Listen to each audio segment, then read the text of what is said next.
In the name of one God, Father, Son, and Holy Spirit. Amen. Please be seated. Okay, I'm ready for a trip. Are y'all ready? Yes. Really? Are y'all? Come on. You guys like going on trips, right? Yes. Yeah, of course you do and stuff. We love going on trips. This trip, this coming up Thursday, I'm doing with my son Emery and I are going to Chattanooga, Tennessee. He goes to school there at Macaulay School, so we're going back. there, so I had to get my bag ready to go. The only problem is on these trips, especially when you're flying, right? I mean, I'm excited about it, but I get to that airplane with my bag and stuff. Can be a carry-on, so I want to be ready to go, and about to get on the plane, and then nerves hit. Has it ever hit you before? I mean, come on, you've seen the news. What happens if something happens on the plane? Now, Tom will tell us something different, so don't listen to him right now, okay? But, I mean, when you go on the plane and stuff, you start to worry a little bit. What if something happens? I mean, do I trust this is going to happen and be okay? What if I get on the plane? I mean, every time I've flown, I've made it. I need to tell you that. So I've never had any problems before. I mean, I've gone and I've made it to the destination. It was fine. But there were a few times that tried me a little bit. Maybe you've experienced this too. I mean, Holly was flying into to Denver here one time and was about to land, and she just said, I'm about to land, and she's going down, and all of a sudden, they had to take off again. She found out later that there was a plane in the middle of the runway that they were supposed to land on. It's kind of nerve-wracking, isn't it? Or the time from Houston to San Antonio I was flying, it's a short little, less than an hour flight, and I was going up, but there was a lightning storm. There was a thunderstorm all around. And so, but our pilot was determined we were going to make it to San Antonio. So we take off in the air, and we're doing fine at first, and all of a sudden the plane does this. And everyone at the exact same time says, "Ah!" I mean, literally it was exact. I mean, and just stopped. Everybody's breath was just, and then it went back up. And of course, that flight was a little rocky along the way. But I have a choice, don't I? When I come to that plane, I have a choice to get on or not. But when you get on the plane, sometimes you see people that are nervous, right? I mean, you can see they're kind of holding on right here. And when the plane starts to go, they're kind of going like this and kind of holding on real tight. I've sat next to people like this before. And sometimes they grab my hand. I'm like, okay, it's okay. They're kind of just nervous as they're going up. And you can make it and stuff there, and they feel better once we're up in the sky until we start to land again, of course, and then they get nervous again. And so we have a choice when we fly. Do we get nervous on that journey? Or can we relax and put our faith in that pilot? To put our faith in the plane for those that did the work on there. What I'd like to say to you is that's the very image I think that we're hearing from our New Testament reading. It's about faith.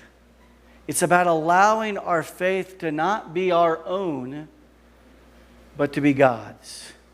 And so, if you'll look on page 3 from Hebrews, the writer of Hebrews says this at the beginning. Now faith is the assurance of things hoped for, the conviction of things not seen. Kind of like on an airplane, right? I mean, you're hoping you're going to make it to the other end, right? But you're not there yet. You haven't seen it yet. You're not at the last place. You're just on the way there. And I think that's the way life is, isn't it? I mean, we're on this journey. How many of you are on the plane with me? Right? Yeah, we're on this journey together. And the question is, are you going to be the pilot? Or are you going to let God do that? I mean, are you going to get on the plane with your pack and stuff there, and actually inside of it is a parachute just in case? That'd be crazy, right? I mean, do y'all do that when you get on the plane? You have your parachute just in case something happens to you?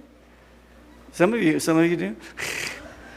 I mean, of course not. Or when you're on the plane, you go, oh, wait a second, this pilot's not doing it right. I'm going to take over and stuff. You get out of here. I'm going to do it. How many? Well, Tom could do it. That's the only person here that could do that and stuff here. But the rest of us, I mean, if we did that, we'd be in trouble, wouldn't we? I mean, how many of you are going to say, okay, I don't like the way this plane's going, I'm jumping out. Or I'm going to control it, so I'm going to do my own plane, forget it, and stuff. I happen to have one of those squirrel suits, and I'm going to jump out and stuff there. Would you do that? But we do that in life, don't we? We do that and stuff. We say, okay, God, I want you to lead me on this journey and this place. I know where we're going. You've given us this new life and stuff there. He gives us his promise. He says it right here and stuff there. He wants to give us this promise, this new place, this place in which prepared a city for us. He's gone ahead. Isn't that also what we hear in the gospel and stuff there? When he says, do not be afraid, little flock, for it is your Father's good pleasure to give you the kingdom. It's right there. It's given to you. And yet we go, I kind of like my kingdom better. I like my plane better than what this one I'm riding on right now. Because sometimes in life, things drop, don't they? You feel like all at one time you're going, ah! Because things are struggles. There's struggles in life, and it's hard, and you feel like you just want to get off, and you're not sure you trust this plane that you're on. And yet, the writer from Hebrews gives us examples of what to think about. Think about Abraham's flight in this life. He was promised all of these children and stuff there, and for a long time, how many did he have? 0. For a long time, him and Sarah became old, and they would never have this family promised. He followed where God led. He went on this journey, on this trip that seemed incredible, and yet along the way, the promise didn't seem to be fulfilled, and life seemed to be going down. And yet, even when he and Sarah didn't always put their faith in that, and try to do it on their own, God still reckoned his faith as righteousness.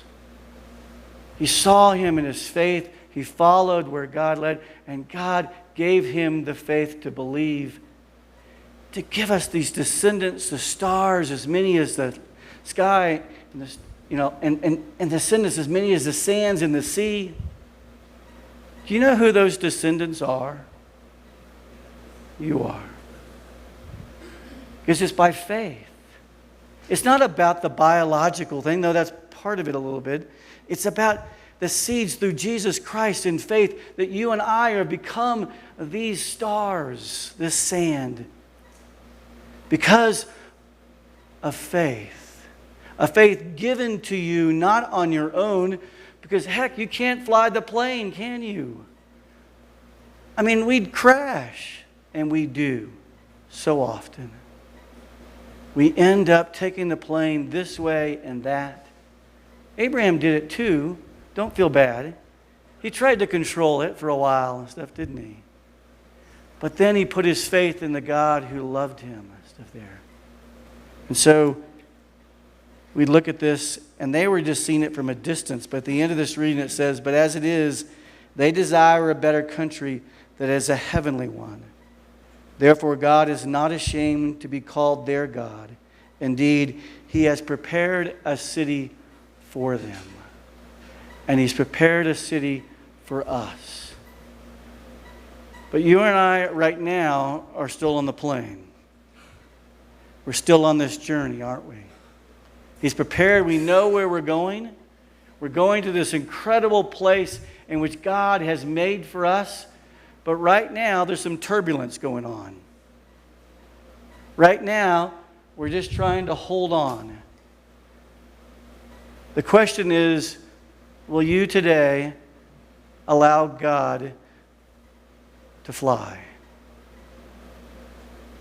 Or will you reach for your parachute?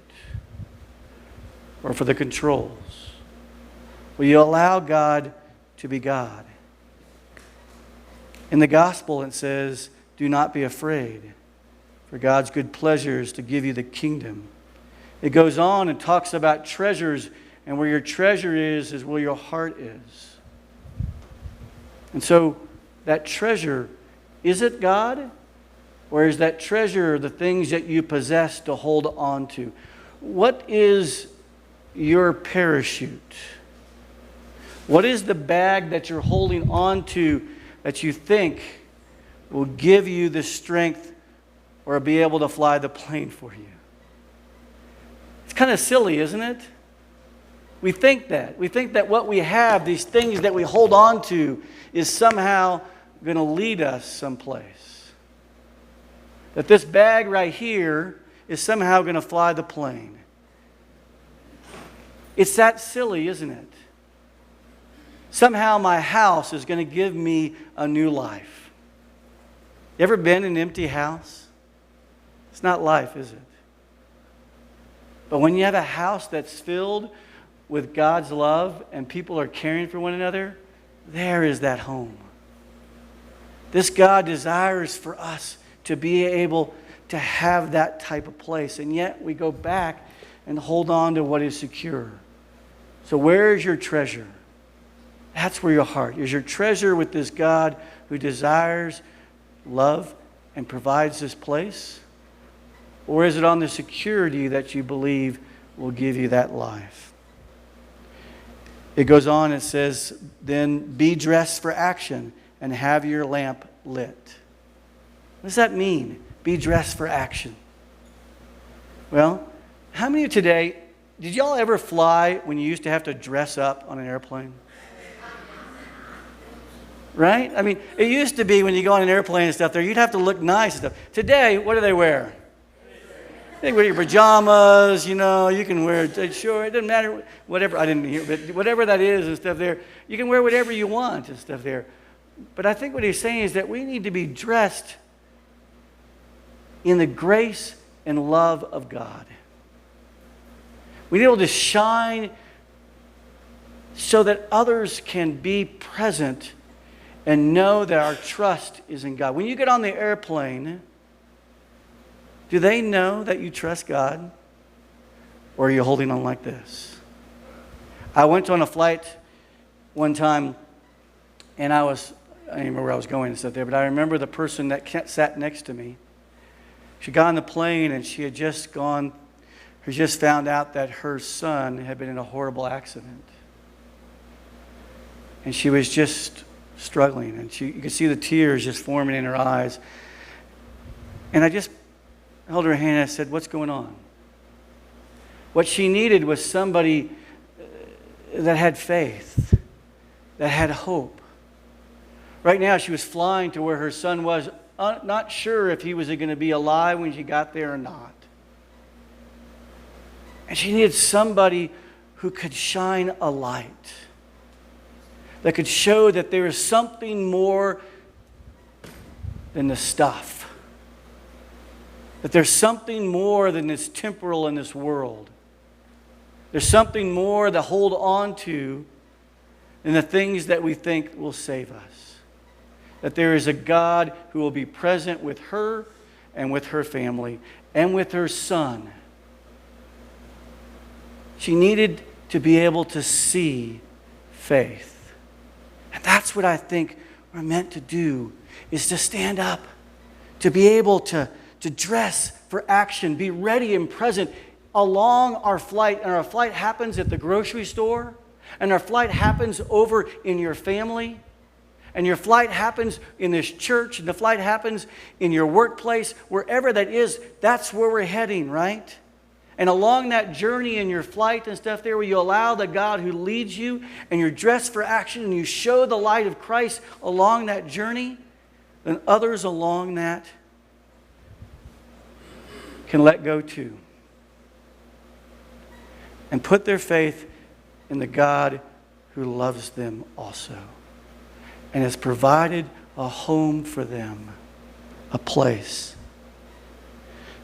But know this, if the owner of the house had known at what hour the thief was coming, he would not have let his house be broken into. So you also must be ready. The Son of Man is coming at an unexpected hour. Do you know where the Son of Man came that day? And that lady. He came in an unexpected hour on a plane flight, and somebody who needed to know that there was life. And that life was not dependent on what we hold on to, but on who holds on to us. The one who holds on to you is God. And He's giving you His Son, Jesus Christ, and the power of the Spirit to walk with you. That is the faith that is given to us. And we cannot and not able to hold on anymore. Today, may we hold on to that faith. A faith given to us in the grace of Jesus Christ. Given to us by God Himself in the midst of this flight that we are taking in this journey of life. May we hold on to that treasure. And when the bumps come, and they do, we feel like the plane is going down and back up, may we hold on to the treasure of the gift of grace in Jesus Christ. And then on that journey, may we shine this light. May we be dressed for action to be ready for the coming of Christ wherever He may come, whenever He may come. So at the end, that we may be ready to open the door when the door is knocked, because God has given us that faith in the gift of Jesus through the power of the Spirit, so that we may complete this journey and go to this place that has been given to us, life eternal. Amen.